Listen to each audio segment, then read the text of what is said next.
نحمده ونصلي على رسوله الكريم أما بعد فأعوذ بالله من الشيطان الرجيم بسم الله الرحمن الرحيم قال رسول الله صلى الله تعالى عليه وسلم طلب العلم فريضة على كل مسلم ومسلمة صدق اللہ مولانا العظیم. تمامی حضرات مل کر کے درود پاک پڑھی. اللہم صلی علی سیدنا مولانا محمد وبارک وسلم. صلاۃ و سلام علیک یا رسول اللہ صلی اللہ تعالی علیہ وسلم. حضرات محترم، نماز سے متعلق آج ہم کچھ ضروری مسائل سماعت کریں گے، جس میں نماز کے لیے کپڑوں کا انتخاب اور بھی بہت ساری باتیں بیان ہوگی.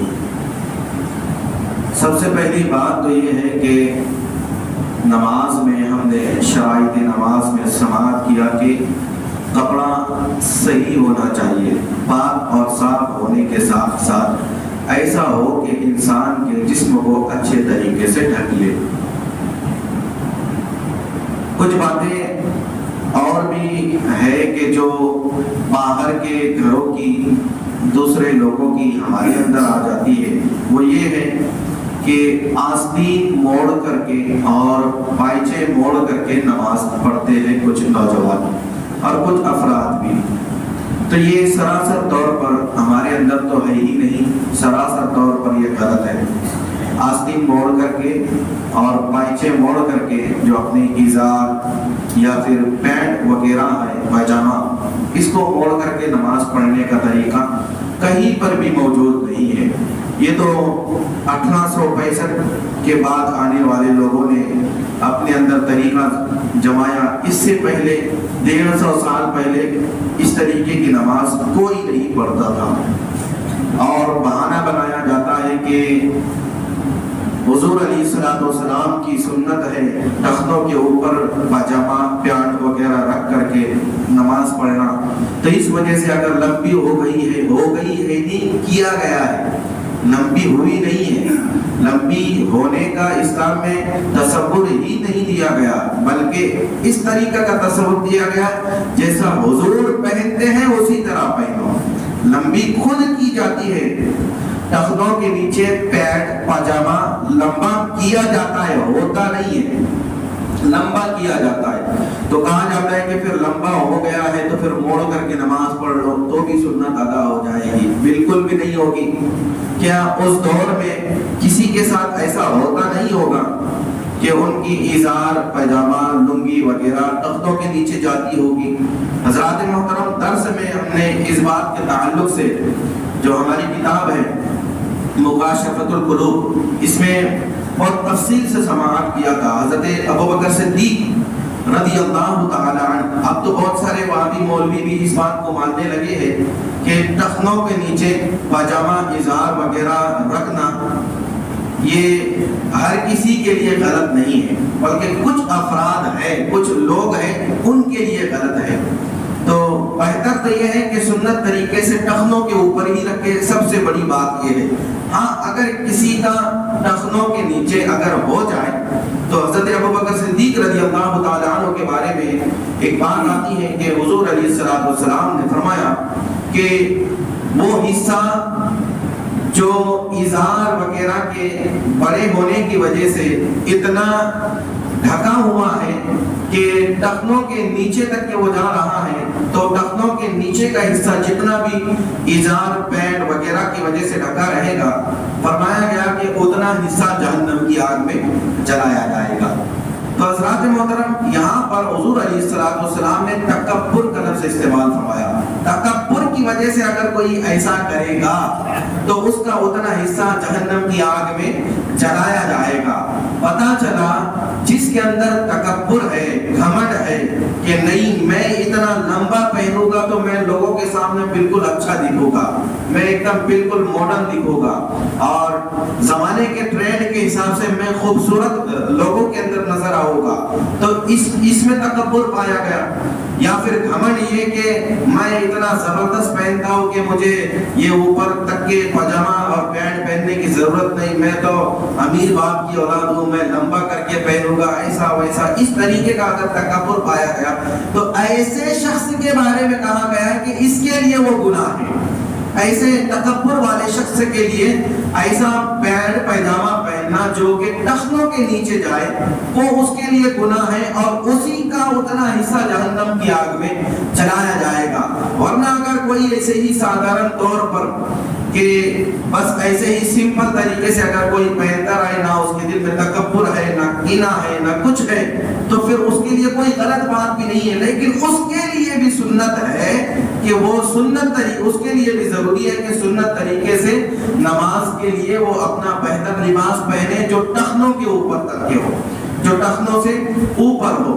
تو حضرات محترم، اب ٹخنوں سے اوپر کرنے کا اب حضرت ابو بکر صدیق رضی اللہ تعالی عنہ نے تو کہا یا رسول اللہ صلی اللہ علیہ وسلم، میری ایزار بھی نیچے چلی جاتی ہے اور لیکن میں اس کی نگہداشت کرتا ہوں، بار بار اس کو اوپر کھینچ لیتا ہوں، تو کیا یہ فرمان میرے لیے بھی ہے؟ حضور علیہ الصلوۃ والسلام نے پھر فرمایا تھا کہ اے ابو بکر، تو جو کرتا ہے تکبر کی وجہ سے نہیں کرتا، تو جو کرتا ہے تکبر کی وجہ سے نیچے پاجامہ وغیرہ نہیں جاتا، تو یہ فرمان تیرے لیے نہیں ہے. پتہ چلا تکبر والے کے لیے یہ سختی کے طور پر منع ہے، باقی سمپل آدمی کے لیے جس کے اندر تکبر نہ ہو اس کے لیے کچھ بھی نہیں ہے. اچھا، تو پھر اس دور میں کہ حضرت ابو بکر صدیق نے کبھی اپنے پاجامے کو موڑ کر کے نماز پڑھا؟ کہیں پر بھی نہیں ملے گا کہ پاجاموں کو موڑ کر کے نماز پڑھا. تو پھر یہ لوگ کہتے ہیں کہ نہیں یہ تو پہلے سے چلتا آ رہا ہے. تو پہلے سے چلتا آ رہا ہے، کسی صحابی کا قول بتاؤ،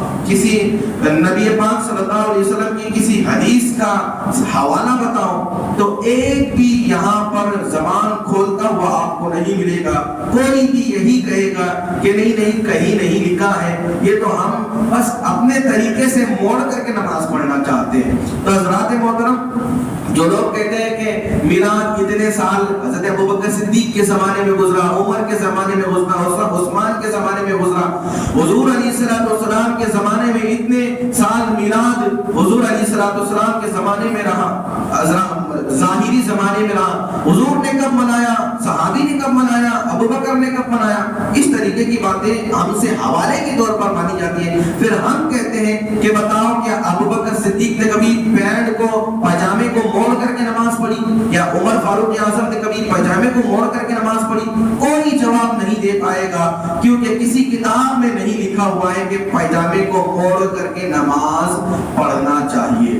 اب یہ ہو گئی بات، چلو یہاں سے وہاں سے کھینچ تان کر کے یہ بات لا لیے کہ چلو یہاں سے ثابت ہو گیا، وہاں سے ثابت ہو گیا. پھر آستین موڑنے کا حوالہ کہاں سے ہے؟ آستین کیا حضور علیہ السلام نے بھی کبھی یہ کہا کہ یہاں کا حصہ دکھائی دینا چاہیے، وہاں کی ہڈی دکھائی دینا چاہیے؟ ایسا مسئلہ تو ہے ہی نہیں. بلکہ حضرات محترم، یہ اس بارے میں تو کوئی حوالہ نہیں ملے گا کہ آستین موڑ کر کے یا پھر اونچی کر کے یا پھر اس کو اوپر کر کے نماز پڑھنا چاہیے، ایسا کہیں پر بھی نہیں ہے. تو یہ ایک کیا ہوتا ہے کہ کچھ پارٹیز وغیرہ رہتی ہے، کچھ گروپ رہتا ہے، کچھ گروہ رہتا ہے، ہر ایک کی ایک علامت ہوتی ہے، ہر ایک کی ایک علامت ہوتی ہے.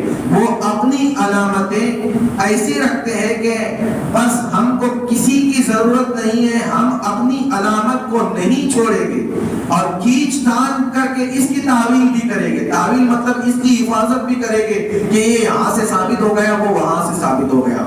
تو حضرات گرامی، یہ پاجامے کو موڑنا اور آستین کو موڑ کر کے نماز پڑھنا کہیں پر بھی لکھا ہوا نہیں ہے. دوسری بات ایک یہ کہ اگر کوئی موڑ لیتا ہے، موڑ کر کے نماز پڑھتا ہے، تو اس کی نماز نہیں ہوگی، مکروہ تحریمی ہوگی. مکروہ تحریمی کہتے کس کو ہے؟ بڑا والا مکروہ. بڑے والے مکروہ سے کیا فرق پڑتا ہے عمل کے اندر؟ اس کو دوبارہ دہرانا پڑتا ہے. تو نماز میں اگر کوئی آستین موڑ کر کے نماز پڑھتا ہے یا پھر پاجامے کو، پینٹ کو موڑ کر کے چاہے اوپر سے موڑے یا پھر نیچے سے موڑے یا پھر اندر کی سائڈ میں موڑے، یہ بہت سارے حضرات کا یہ الگ الگ ذہن بنا ہوا ہے کہ نہیں ہم باہر کر کے تھوڑی موڑتے ہیں، ہم اندر کر کے لپیٹ لیتے ہیں، اندر کر کے موڑ لیتے ہیں. اس طریقے سے بھی نہیں چلے گا. کپڑے موڑ کر کے سمیٹ کر کے حضور علیہ السلام نے جو 7 ہڈیوں پر سجدہ کرنے والی جو حدیث ہے نا، اس میں حضور علیہ السلام نے فرمایا میرے رب نے مجھے نہایت ہی سختی کے ساتھ حکم فرمایا ہے کہ اپنے کپڑوں کو سمیٹ کر کے نماز نہ پڑھو، اپنے کپڑوں کو سمیٹ کر کے نماز نہ پڑھو۔ اس کی تشریح اگر کی جائے تو اس میں آستین پائچے وغیرہ موڑنا بھی اسی کے اندر آتا ہے۔ حضرات محترم، تو اس وجہ سے کپڑے کے ساتھ نماز کے لیے کھلواڑ کرنا منع ہے، جیسے ہے اسی حالت میں نماز پڑھنا چاہیے۔ اور بہت سارے نوجوان آج کے کپڑے پہننے کے بعد وہ ایک دم فٹ اجار وغیرہ رہتی ہے لیکن وہ بہت لمبی رہتی ہے، تو اس کو اوپر سمیٹ کر کے وہ نماز کے لیے کھڑے ہو جاتے ہیں۔ اس طریقے سے بھی نہیں چلے گا۔ سمیٹنے کا حکم تو ڈائریکٹ منع، سمیٹنے کے لیے تو ڈائریکٹ منع کر دیا گیا، پھر سمیٹ کر کے اوپر کھینچ کر کے نماز پڑھ رہے ہیں، یہ کہاں سے ثابت ہوا؟ بس یہ یہاں اوپر سے تھوڑا کمر کا ہمارا جو بیلٹ ہوتا ہے یہاں سے تھوڑا کمر بند کو تھوڑا اوپر کھینچ لے، بس جتنا آ گیا اوپر اتنا کافی ہے، باقی جو رہا وہ رہ گیا۔ اب اسی حالت میں آپ کو نماز پڑھنا ہوگا۔ ٹخنوں کے نیچے کپڑا پاجامہ وغیرہ رکھ کر کے اگر ہم اتنا پاجامہ وغیرہ ہمارا ہے کہ ٹخنوں کے نیچے جا رہا ہے، اس حالت میں نماز پڑھ رہے ہیں تو نماز مکروہ تنزیہی ہوگی۔ مکروہ تنزیہی اور تحریمی کا فرق آپ دیکھ لیں۔ تنزیہی چھوٹے مکروہ کو کہتے ہیں، تحریمی بڑے مکروہ کو کہتے ہیں۔ تو تنزیہی سے نماز مکروہ ہو جائے گی، یعنی نیچے تک کے اگر ٹخنوں کے نیچے تک کے اگر پاجامہ وغیرہ پہن کر کے نماز پڑھ رہے ہیں، تنزیہی ہوگی یعنی کم ثواب ملے گا لیکن ہو جائے گی۔ اور تحریمی بڑا مکروہ ہوتا ہے جو شریعت کو بالکل بھی ناپسند ہے، اگر وہ عمل میں پایا گیا، جیسے نماز میں پایا گیا کپڑے وغیرہ موڑ کر کے، تحریمی مکروہ ہوتا ہے، تو موڑ کر کے اگر نماز پڑھے تو مکروہ تحریمی واقع ہوا۔ مکروہ تحریمی سے نماز نہیں ہوتی، دوبارہ دہرانا پڑتی ہے، دوبارہ الگ سے نماز پڑھنا پڑے گی۔ تو حضرات محترم، یہ ہمارا پاجامے وغیرہ موڑ کر کے، آستین موڑ کر کے نماز پڑھنے کا مسئلہ ہو گیا۔ دوسری بات ایک یہ کہ لوگ گلے کے بٹن اتنے کھلے رکھتے ہیں کہ سینے کے بال نظر آتے ہیں، سینے کی ہڈیاں وغیرہ نظر آ جاتی ہے، یہ بھی مکروہ ہے، اس سے بھی نماز نہیں ہوتی۔ تو یہ کام بھی نہیں کرنا چاہیے۔ کہا جائے تو نہیں ہم کو گرم ہوتا ہے، ارے اتنی سی بات کے لیے گرم، اور پھر وہ موٹے کمبل جو تو اوڑھ کر کے سوتا ہے پھر اس سے گرم نہیں ہوتا۔ حضرات محترم، یہاں پر بھی سمجھنے جیسی بات ہے۔ اگر عذر کی بات آئے تو لوگ اپنے ایسے بہانے کرتے کہ نہیں مجھے ایسا ہو رہا، مجھے ویسا ہو رہا، اور پھر جب اپنی خود کی پسند کی بات آئے تو آنے دینا، سب کچھ دیکھ لے کہ جو ہوگا وہ ہوگا۔ ایسا نہیں چلتا۔ باریک سا کپڑا ہمیں برداشت نہیں ہوتا، اس سے ہم کہتے ہیں کہ گرم ہو رہا، ہم کو تکلیف ہو رہی ہے، ہمارا ہارٹ کا آپریشن ہوا ہے، ٹانکے لگے ہوئے، پھر اس کے اوپر وہ موٹی گودڑیاں اور کمبل وغیرہ لپیٹ اوڑھ کر کے سوتا ہے، جب اس کو گرم نہیں ہوتا۔ تو یہاں سے سمجھ میں آتا کہ اس کا عذر نہیں ہے، اس کی سوچ کا عذر ہے، اس کی سوچ کا عذر ہے۔ پھر دوسری بات یہ کہ ٹی شرٹ ایسے پہنے جاتے ہیں کہ جو کونیوں کے اوپر تک کے ہوتے ہیں۔ کس نے کہا ایسے ٹی شرٹ پہننے کو؟ حضرات محترم، کپڑے ایسے پہننا چاہیے کہ جو فل آستین کے ہو۔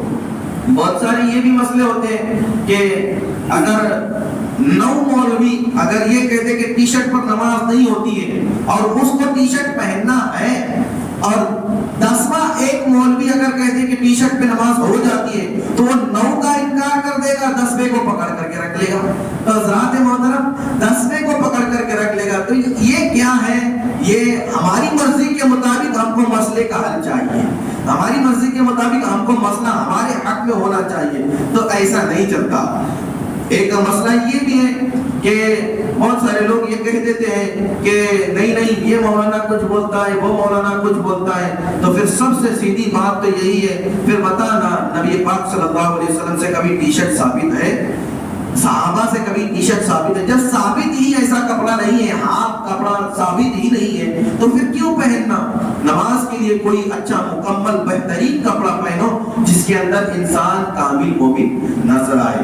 تو حضرات محترم، سمپل سا جواب یہی ہے کہ نبی نے پہنا، وہ کہے گا نہیں تو پھر نہ پہنو، نماز کے لیے بہترین کپڑا پہنو جو نبی پاک صلی اللہ علیہ وسلم سے ثابت ہے۔ تو حضرات محترم دوسری بات ایک یہ کہ ایسے شرٹ بھی پہنے جاتے ہیں کہ اللہ رحم کرے کہ وہ حضرات رکوع میں اور سجدے کی حالت میں جاتے ہیں تو ان کا جغرافیہ نظر آتا ہے۔ تو اس طریقے سے شرٹ پہننا، ارے پیچھے والے کی نماز نہیں ہوتی بابا، اچانک خیال چل ہی جاتا ہے، اگر وہ سجدے میں گیا، پیچھے والا اگر تھوڑا دھیرے سے اگر سجدے میں جا رہا ہے، اگلا والا اگر پہلے ہی سجدے میں چلا گیا، اگر اس کی نظر پڑ گئی تو اس کا کیا ہوگا؟ حضرات محترم بہرحال اس نے تو اپنی مرضی سے نہیں دیکھا، لیکن اگر اچانک ہی چلی گئی اس کی نماز تو خراب ہو ہی رہی ہے، اس کا ذہن الگ طرف چلا جائے گا۔ حضرات محترم ہم نے یہ سوچنا چاہیے ایسے کپڑے پہنے جس کو رکوع میں جانے کے بعد بھی، جس سے سجدے میں جانے کے بعد بھی ہمارے صدر کی حفاظت ہو۔ کپڑا کون سا پہننا چاہیے؟ کیا کہا گیا شرائط نماز میں کہ ناف سے لے کر تو گھٹنوں تک مردوں کے لیے بدن چھپانا فرض ہے، بدن چھپانا فرض ہے۔ اب پھر دیکھیے ناف سے لے کر تو کمر کا حصہ، پیچھے ہماری تشریف کا حصہ، یہ بھی ستر عورت کے اندر آتا ہے، پھر یہی کھل گئے تو نماز ہوگی نہیں ہوگی۔ تو یہاں سے سمجھنا چاہیے کپڑے ایسے پہنے کہ جس کی وجہ سے ہمارا ستر جو ہے، جس کو ستر عورت کہتے ہیں، وہ ستر چھپ جائے، کھلا نہ رہے، نہ ہماری وجہ سے کسی کی نماز برباد ہو، نہ ہماری نماز خراب ہو۔ ایسا کپڑا ہم کو مکمل طور پر پہننا چاہیے۔ آج کے لیے اتنا ہی۔ اللہ تبارک و تعالی ہم نے جو کچھ سنا ہے اس کو ذہن میں بٹھانے اور اس سے فائدہ حاصل کرنے کی ہمیں توفیق عطا فرمائے۔